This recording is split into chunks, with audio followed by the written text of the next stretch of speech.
पालकाची पातळ भाजी बघणार आहोत, जशी गावाकडे बनवतात अगदी तशी। पालक स्वच्छ धुवून कढईमध्ये शिजायला टाकलेला आहे।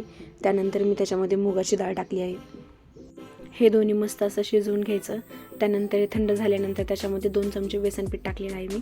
बेसन पीठ टाकल्यानंतर ते व्यवस्थित मिक्स करून घ्यायचं, त्याच्या गाठी नाही राहिल्या पाहिजे अशा प्रकारे मी टाकलं आहे। जास्त बेसन पीठ टाकायचं नाही। कढईमध्ये तेल टाकून जिरे आणि मोहरी टाकणार आहोत। हिरवी मिरची आणि लसणाचा ठेचाही याच्यात आपण टाकायचा आहे। हे व्यवस्थित तेलामध्ये भाजून घ्यायचं। मिक्स करून ठेवलेलं मिश्रण आपण यामध्ये टाकणार आहोत। तसंच मी इथे भिजवलेले शेंगदाणे जाडसर वाटूनही याच्यात टाकणार आहे। हे व्यवस्थित मिक्स करायचं। बेसन पीठ असल्यामुळे त्याच्या गाठी होतात आणि वरून मी थोडंसं पाणी टाकलेलं आहे। तुम्हाला जेवढं हवं तेवढं तुम्ही पातळ बनवा।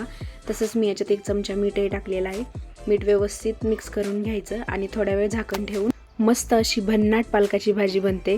तुम्ही नक्की बनवून बघा।